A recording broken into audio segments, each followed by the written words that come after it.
YouTube et bienvenue dans mon garage. Alors aujourd'hui on va passer à la partie 6e partie de la construction de la Cateratom. Donc j'ai totalement achevé le train avant. Vous l'avez pu le voir dans le petit reportage photo que j'ai fait juste au début de cette vidéo. Donc là on va rentrer un petit peu plus en détail dans la conception de ce train avant. Et je vais vous expliquer un petit peu ce que j'ai fait. Allez, on y va.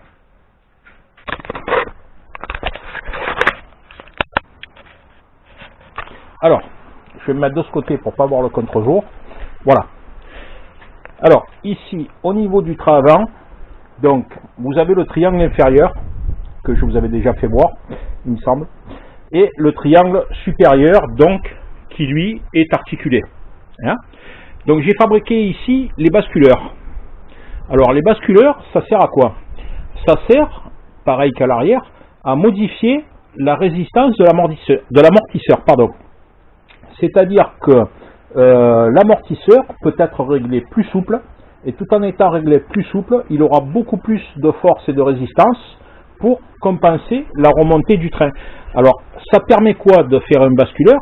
Eh bien, ça permet tout simplement d'avoir plus de facilité à régler votre amortisseur en fonction du circuit où vous allez rouler, et ça permet également de mieux régler votre hauteur de caisse.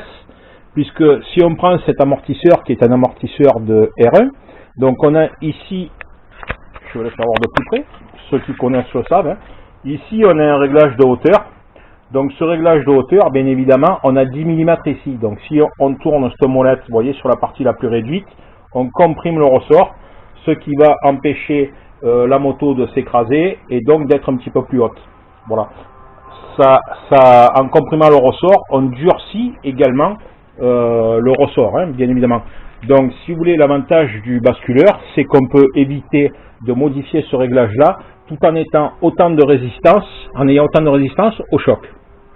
Donc ici, pour régler la hauteur de caisse, vous voyez, on a cette partie qui est la barre de poussée. Donc cette barre de poussée qui remplace en fait l'amortisseur sur cette partie là est réglable par deux rotules. Voilà, c'est-à-dire que si je dévisse ici mes rotules en haut et en bas, je rallonge cette barre, donc je vais augmenter ma hauteur de caisse, sans toucher à mon amortisseur. C'est donc un réglage supplémentaire qui permet d'avoir surtout un réglage très précis de la hauteur de caisse. Alors, ici on est dans le sud, on roule sur des petits circuits. Alors, vous avez, pour ceux qui connaissent, le circuit du Luc, où l'asphalte est relativement bon et lisse. Et puis vous avez le circuit du Grand Sambuc, où moi ça fait un moment que j'y ai pas roulé, où l'asphalte était carrément catastrophique. Alors lorsque j'avais le Fugno qui était à 35 mm du sol, à certains endroits je raclais carrément sur la piste parce que les bosses étaient légion, quoi, voilà. Donc c'est pour ça que ces hauteurs de caisse sont très importantes sur des voitures de compétition. Voilà. Ici, ce matin, j'ai travaillé toute la matinée pour faire ça, ça a été un plus gros travail que prévu. Donc ici, on a la barre stabilisatrice. Alors, cette barre stabilisatrice qui empêche la voiture de prendre ce qu'on appelle du roulis. Donc le roulis, ça signifie que dans un virage, si vous n'avez pas de barre stable, votre voiture va se comporter de cette manière. Avec la barre stabilisatrice, donc forcément, elle va être beaucoup plus stable. Pourquoi? Parce que la pression qui est mise sur un train lorsque la roue remonte est transmise ici via la barre de poussée. Moi j'ai pris ici la barre stable sur le basculeur pour faire un montage plus net et plus propre. D'ordinaire on la prend couramment sur la partie inférieure du triangle ou sur la partie supérieure, ça n'a pas d'importance. Donc mais votre travail est plus propre ici. Donc ici j'ai pris ma barre ici, donc la force qui remonte par la barre de poussée est transmise à la barre stabilisatrice. Donc si elle est fixée bien évidemment sur le châssis, on est d'accord, là je l'ai soudé carrément au châssis, hein. Donc il s'agit en fait d'une barre faite avec un tube en 20-27, un tube de chauffagiste, qui doit être suffisamment résistant à la torsion et au vrillage, et qui communique à l'intérieur d'un tube en 26-34, toujours un tube de chauffagiste. Alors, certains vont me dire, mais attends, t'as dit, là c'est du 20-27 et là du 26-34. Ben oui, le 20-27 rentre dans le 26-34. C'est comme ça, c'est les fabricants, je ne peux pas rien y faire. Ici, de chaque côté, j'ai soudé une bague une demi-bague, pardon, qui va empêcher la barre de naviguer de droite à gauche. Hein, il faut que votre barre soit fixée. Voilà. Donc là, vous voyez, il y a un très léger jeu.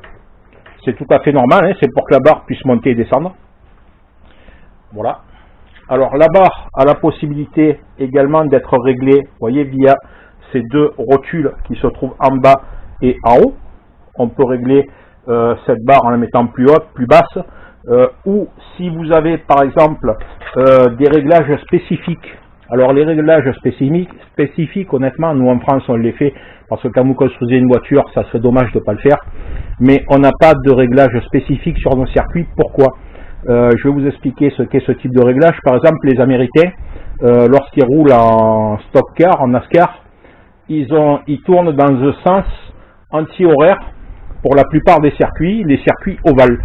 Donc, pour avoir plus de facilité à braquer à grande vitesse, les roues extérieures ont de l'ouverture. Ok? C'est un réglage qui est fait ainsi. La roue a de l'ouverture et les carrosseries des voitures sont légèrement déportées par rapport à l'axe du châssis pour imposer le poids à l'intérieur, ce qui fait que la voiture a plus de facilité à tourner dans un sens, mais si vous le demandez de tourner dans le sens opposé, c'est une vraie catastrophe. Mais bon, comme la voiture roule toujours sur les mêmes circuits, forcément les réglages sont faits ainsi, donc c'est ce qu'on appelle un réglage spécifique. Les barres stabilisatrices également doivent être réglées de cette manière, puisque la voiture tournant toujours dans le même sens, c'est toujours la même roue qui va être en appui, donc la barre, il faut la régler différemment. Nous en France, on n'a pas besoin de ce type de réglage, mais on le fait quand même. On ne sait jamais. Si demain il faisait des circuits ovales, la voiture serait conçue pour être réglée différemment. Donc ici, via le basculeur, on transmet la force à l'amortisseur.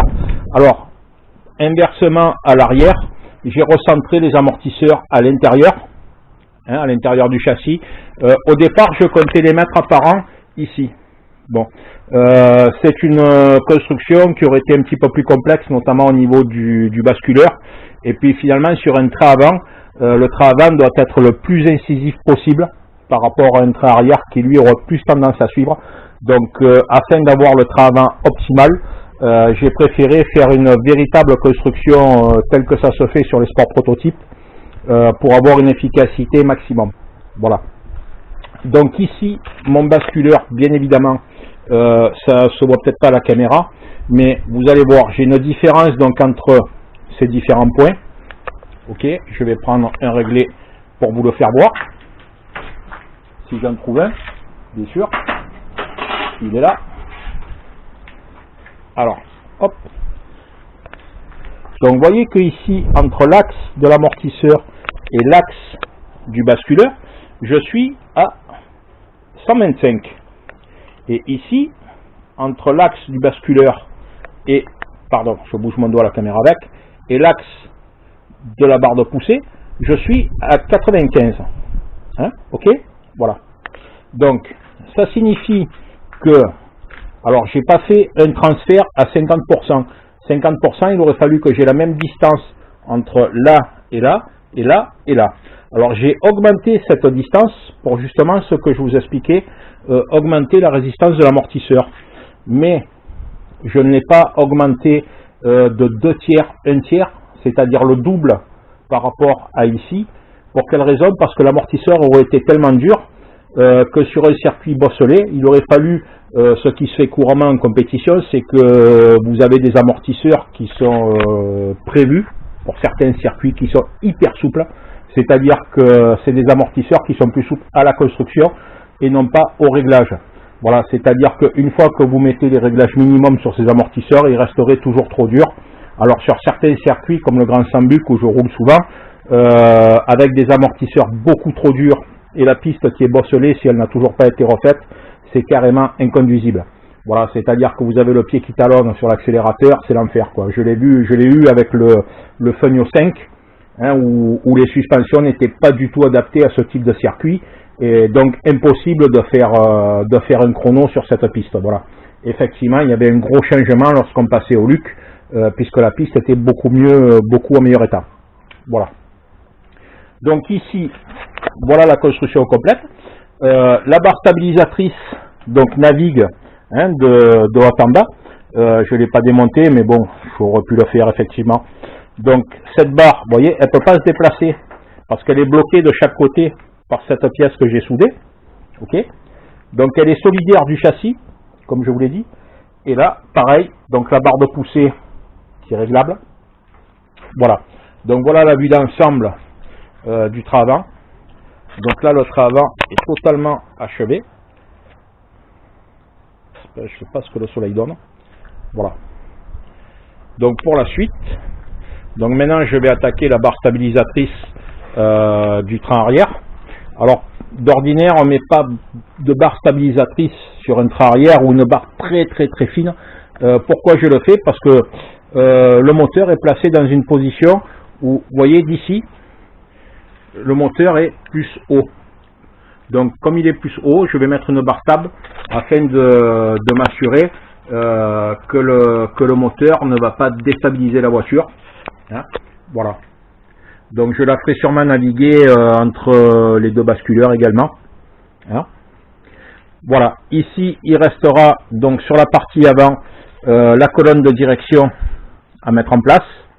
Donc la colonne de direction, ben, le souci c'est que il aurait fallu, hop là,